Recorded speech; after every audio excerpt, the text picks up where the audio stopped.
새해 첫 주일 아침입니다. 새해 첫 주일 아침 여호와를 찬양하며 주 예수께 경배하는 모든 자에게 우리 주님의 은혜와 평강이 함께 하시기를 축원합니다. 금년 한 해 동안도 여러분에게 부딪혀오는 환경은 온실 같지만은 않을 것입니다. 북풍과 한파가 몰아치기도 하고 좌와 우가 충돌하기도 하고 고통과 아픔도 있을 것입니다. 그러나 두려워하지 마시기 바랍니다. 근심하지 마시기 바랍니다. 그런 사건들을 통하여 하나님은 새 일을 행하실 것입니다. 하나님의 하나님됨을 나타낼 것입니다. 여호와가 함께 하심으로 하나님의 뜻이 형통하게 이루어질 줄로 믿습니다. 그러므로 주 안에 거하십시오. 주님을 찬양하십시오. 주께서 행할 새 일을 기대하시기 바랍니다. 주 안에 거한 자에게 근심이 사라질지어다. 하나님께서 어느 날 노아를 찾아오셔서 방주를 만들라 하셨습니다. 방주만 아니라 통나무집도 만들 수 있고 펜션도 만들 수 있지요. 그런데 하나님이 만들려고 하는 방주는 그리 간단한 것이 아닌 것이었습니다. 그건 거의 불가능한 규모였습니다.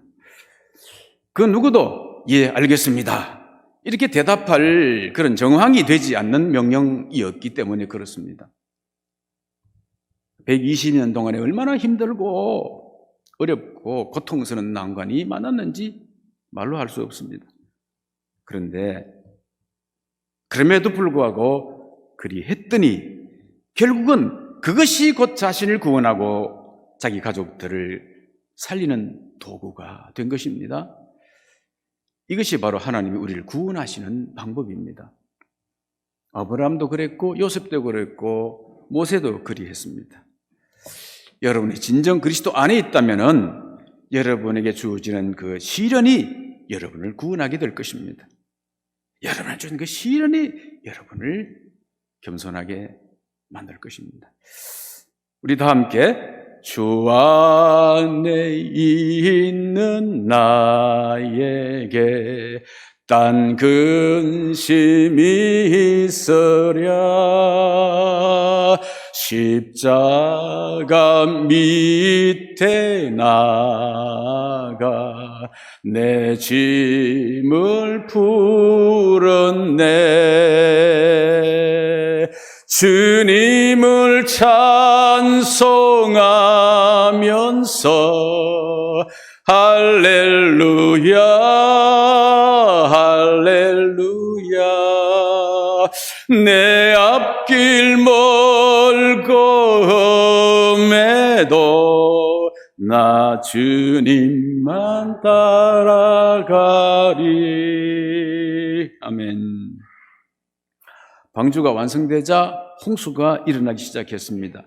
지진이 나고 화산이 폭발하면서 용암이 분출되어 궁창 위에 수증기가 녹아서 폭우가 되어 쏟아지기 시작했습니다. 땅속에 지하수가 터지고 바다의 해일이 육지를 덮어 150일간이나 가득 덮었습니다. 사람이든 동물이든 지상에 생명 있는 육체는 하나도 존재하지 않았습니다. 방주 안으로 들어간 오직 노아의 가족들만 오롯이 구원을 받았습니다. 150일이 지나자 하나님께서 바람을 불게 하셔서 물이 빠지게 하셨습니다. 150일 동안 물이 창일했는데 물이 빠지는 기간도 150일이었습니다. 어느 날 방주가 덜커덕 하고 어느 산꼭대기에 걸렸습니다. 그 산이 아라랏 산이라고 하는 것입니다. 아라랏 산이라는 원어는 아르메니아에 있는 산들이라는 뜻인데 본래는 아르메니아의 영에 속한 산이었지만 지금은 그간의 여러 가지 전쟁, 국경 다툼으로 인해서 터키 영에 지금 속해져 있습니다. 방주가 산꼭대기에 걸렸다고 해서 당장 방주 밖으로 나올 수가 없습니다. 지면이 드러날 때까지 또 방주 안에서 40일을 기다려야 했고요. 지면이 드러났지만은 금방 못 나오는 거야. 진흙덩이니까 땅이 마를 때까지 또 25일간을 기다려야 했습니다. 그것을 알아보기 위해서 첫 번째는 까마귀를 내보내가지고 확인하려 했지만은 이게 돌아오지 않습니다. 두 번째 또 비둘기를 내보냈습니다. 그래서 확인을 이제 합니다. 그래서 땅이 완전히 마른 날이 노아 601년 2월 27일입니다. BC 2346년 5월 14일. 그러니까 홍수가 처음 시작할 때는 노아 600세 1월 27일이었는데 홍수가 끝나는 땅에 첫발 내딛는 날은 601세 2월 27일이니까 1년하고도 꼭 10일이 걸렸던 것입니다. 여러분, 이 기간 중에 노아 식구들 크루즈 여행 신나게 했다고 생각하십니까? 혹시 부러우신 분이 있으면 손 한번 들어보시기 바랍니다. 주님께 말씀하셔서 보내드리겠습니다. 예, 방주하는 그야말로 감옥 아닌 감옥이었습니다. 방주로 들어가서 구원받는 것은 그냥 간단했습니다. 그 순간은 할렐루야 감격했습니다. 그러나 방주 안에서의 생활은 온실이 아니었습니다. 잠을 제대로 잘 수가 없습니다. 음식을 제대로 먹을 수가 없습니다. 화장실을 제대로 갈 수 없습니다. 어두워서 길을 제대로 찾기도 힘이 듭니다. 계속 배는 요동치고 있습니다. 땅을 밟기는커녕 밖을 나갈 수도 없고 볼 수도 없습니다. 텔레비전도 없고 핸드폰도 없고 짐승들 냄새는 코를 찌르고 미칠 지경인 것입니다. 배가 요동칠 때마다 천국과 지옥을 오가는 것입니다. 그런데 저들이 그 모든 것을 어떻게 어떻게 이길 수 있었겠습니까? 그것은요, 형제들에게 노예로 팔려서 노예의 삶을 살다가 또 억울하게 누명을 쓰고 사형수 감옥에 들어가 있어도 하나님과 함께 했던 요셉이 넉넉히 견딘 것처럼 하나님이 방주 안에서 저들과 함께 하시기 때문에 저들은 견딜 수 있었던 것입니다. 참을 수 있었던 것입니다. 노아가 친히 하나님의 임재를 경험하였고, 그리고 또 그 음성을 들었고, 그리고 그 말씀대로 지금 진행되어지고 있다는 사실입니다. 그러니까 방주 안에서 무슨 일이 일어나든 간에 어떤 상황이 벌어지든 간에 여기서 후회하고 여기서 불평하고 못 참겠다고 제 마음대로 방주 밖으로 뛰쳐나갈 수가 있겠습니까? 교회 생활도 비슷합니다. 구원은 예수 믿기만 하면 은혜로 받습니다. 누구든지 받습니다. 처음 예수를 알 때, 처음 예수를 만났을 때, 그래서 그분을 믿고 구원의 확신을 얻었을 때는 눈물로 감격하며 찬송합니다. 목사님이 하나님 같고 교인들이 다 천사 같습니다. 마치 새로운 세계에 들어온 것 같습니다. 그런데 이렇게 구원받은 것으로 해피엔딩으로 막 끝나면 얼마나 좋겠습니까? 그러나 이게 끝이 아니라는 것입니다. 이것은 구원의 시작인 것입니다. 이제부터는 나의 옛사람이 깨어지는 과정이 시작됩니다. 새 사람을 잇기 위한 치열한 내적 싸움이 시작이 되어지는 것입니다. 나의 고집, 나의 교만, 나의 인성, 나의 경험, 나의 편견, 이것이 배멀미와 짐승들 냄새와 어두움과 불편함과 부딪히면서 부서지고 깎이고 꺾이고 하는 과정들 말입니다. 여러분, 엄마 뱃속에서 한 생명이 잉태했다고 해서 금방 밖으로 쑥 나옵니까? 10달 동안 캄캄한데 답답한데 거기서 자라야 하는 것입니다. 기다려야 하는 것입니다. 조폭두목이 교도소 안에서 복음 듣고 감격해 예수 믿었습니다. 구원받았습니다. 간증도 합니다. 그 성질, 그 행동, 그 습관이 한꺼번에 사라집니까? 그대로 가지고 천국 가도록 하나님께서 내버려 두시겠습니까? 하나님은 우리를 고치시기를 원하십니다. 망가졌던 모습을 이제 하나님의 형상으로 수술하고 회복하시기를 원하십니다. 새 사람으로 바꾸시기를 원하는 것입니다.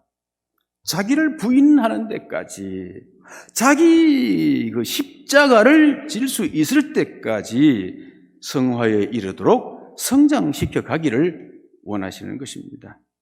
그것이 바로 교회 안에 들어온 이후에 성도가 살아내어야 할, 견뎌내야 할 삶의 과정인 것입니다.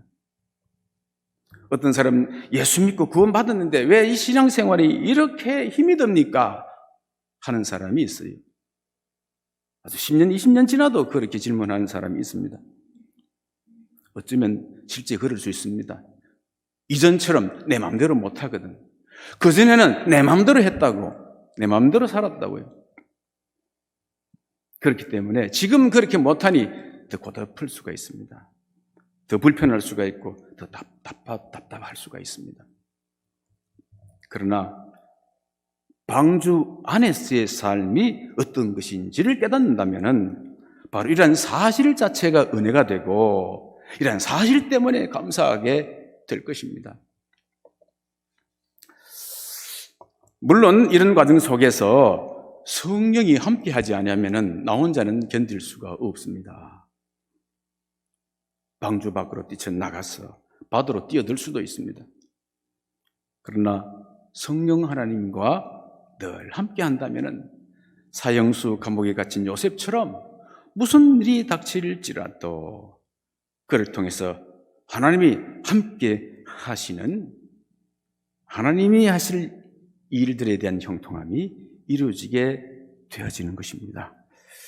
믿음으로 사는 자는 하늘 위로 받겠네. 무슨 일을 만나든지 만사 형통하리라. 무슨 일을 만나든지 만사 형통하리라. 이렇게 때가 되어서 물이 마르고 땅이 굳어지자 하나님께서 노아에게 이제는 방주 밖으로 나오라 말씀하십니다. 우리 16절, 17절 오늘 본문 말씀을 보면은요, 너는 내 아내와 내 아들들과 내 며느리들과 함께 방주에서 나오고 너와 함께한 모든 혈육 있는 생물 곧 새와 가축과 땅에 기는 모든 것을 다 이끌어내라. 이것들이 땅에서 생육하고 땅에서 번성하리라 말씀하십니다. 마음이 성급하고 조급한 사람은요, 열정은 있지만 성숙한 신앙생활을 하기가 힘이 듭니다. 왜냐하면 성숙은 인내고 기다림이고 참음이기 때문에 그렇습니다. 언제까지 기다려야 하느냐? 하나님이 나가라 할 때까지 기다려야 하는 것입니다. 내비게이션을 보면은요, 중간 목적지가 있고 최종 목적지가 있습니다. 방주는 최종 목적지가 아닙니다. 광야도 최종 목적지가 아닙니다. 교회 생활도 최종 목적지가 아닙니다. 최종 목적지가 어딥니까? 천국입니다. 하나님의 나라인 것입니다. 새로운 세상에 도래할 때까지는 풍랑위 방주 안에서 생활해야 하는 것처럼 천국에 도착할 때까지는 이 세상 안에서의 교회 생활을 해나가야 하는 것입니다. 방주 안으로 들어가라 하시거나 방주 밖으로 나오라 하시거나 여러분 무엇을 하든지 간에 꼭 하나님의 음성을 듣고 행동하시길 바랍니다. 이것이 신앙입니다. 답답하거나 힘들어도 내 마음대로 하는 것은 신앙이 아닙니다. 하나님이 노아에게 방주 밖으로 나가라 하신 이유가 어디에 있습니까? 이제 물이 다 빠졌기 때문에 그랬겠습니까? 아니면 답답했던 노아에게 이제 자유를 주기 위해서 나가라 했겠습니까? 아닙니다. 그럴 것 같지만은 아닙니다. 하나님이 새 일을 행하시기 위해서 하신 것입니다. 생육하고 번성하라. 땅에 충만하라. 하나님은 아담과 하와에게 이렇게 복을 주신 것처럼 이제 노아를 통해서 새롭게 시작하고 싶었던 것입니다. 2023년 새해 여러분들에게도 이와 같이 생육하고 번성하고 땅에 충만하게 되는 축복이 있기를 주님의 이름으로 축원합니다. 자, 이렇게 축복하시자 노아가 한 첫 번째 일이 뭡니까? 하나님께 응답하는 일입니다. 제단을 쌓고 정결한 짐승과 정결한 새 중에서 골라서 하나님께 번제로 바칩니다. 제사를 드립니다. 이제야 왜 부정한 짐승은 한 상씩, 그리고 정결한 짐승은 7씩 방주 안에 들려라 하신 것인지 아시겠지요? 제사는, 예배는 정결한 것을 해야 되기 때문에 그런 것입니다. 이렇게 노아가 방주에서 나와서 제사를 드리는 것은 돌아보니 나 같은 부족하고 나 같은 못난 이 죄인이 무엇이간데 이렇게 나와 내 가족을 구원하여 주시나이까 하는 데 대한 감사와, 그리고 이런 구원의 은혜, 그리고 새 축복, 새 언약을 주신 데 대한 그 축복에 대한 감사로 제사를 드렸던 것입니다. 그렇습니다. 예배는 뭘 새 은혜를 받기 위해서, 새 축복을 받기 위해서 드리는 게 아닙니다. 이미 받은 은혜에 대한 감사의 응답으로 드리는 우리의 반응인 것입니다. 우리의 반응. 그러므로 새로운 무엇을 자꾸 받는 것이 아니고 지난날 받았던 그 큰 구원의, 절대적 구원의 은혜를 다시 깨닫는 것입니다. 잊어버렸던 그 큰 구원의 은혜와 사랑을 다시 깨닫는, 그것을 다시 기억하는 것, 다시 찾아서 하나님께 나아가는 것, 그것이 예배인 것입니다. 노아는 방주에서 내려서 거주할 집을 짓기도 전에, 불고기 파티를 하기도 전에 예배부터 드렸습니다. 이것이 예배 정신입니다. 남는 시간, 여유 있는 시간, 내 할 일 다, 급한 일 다 하고 난 다음에 예배 말고 내 시간 중에 가장 소중한 시간, 그것을 드릴 때에 주님이 그 예배를 받으시는 것입니다. 비즈니스도 중요합니다. 살아가기 위해서. 진학 공부도 중요합니다. 연애하고 결혼하는 일 얼마나 중요합니까? 직장만 하는 일도 중요합니다. 그러나 하나님보다 중요하지 않습니다. 이 새 첫 시간 감사로 예배하는 여러분의 예배가 하나님께 꼭 연락되어지게 되기를 주님의 이름으로 축복합니다. 심판은 죄를 혼내주었습니다. 심판은 죄를 쓸어버렸습니다. 죄인을 다 죽여버렸습니다. 그런데 그 심판은 죄를 없이 하지는 못했습니다. 왜냐하면 사람은 어려서부터 생각하는 자체가 악하기 때문인 것입니다. 본능적으로 악하기 때문에 그렇습니다. 노아도 그렇고 그 자녀들도 다 그런 것입니다. 그래서 죄를 없애는 것은 심판이 아니고 그것은 대속적 사랑이고 희생인 것입니다. 그래서 짐승의 희생으로 제사를 드렸던 것입니다. 그리고 영원히 죄를 없애는 것은 예수 십자가 피 흘림의 사랑뿐인 것입니다. 그러므로 예수의 피로 드리는 이 예배를 통해서 영원히 죄사함을 받고 다시는 저주가 없는 진정한 자유를 얻게 되는 성도들이 되시기를 간절히 바랍니다. 여러분, 오늘 하나님 주신 말씀이 무엇이었습니까? 새 일을 기대하라 했습니다. 물심판이 끝나고 하나님이 노아를 방주 밖으로 불러서 새 창조 역사를 시작하듯이 새해에는 하나님이 저와 여러분을 통해서 새 일을 시작할 줄로 믿습니다. 하나님이 행하실 새 일을 꿈꾸고 기대하고 사모하시기를 바랍니다. 그리하여 여러분의 영적 지경이 생육하고 번성하여 땅에 충만하게 되어지는 역사가 이루어지기를 주님의 이름으로 축원합니다.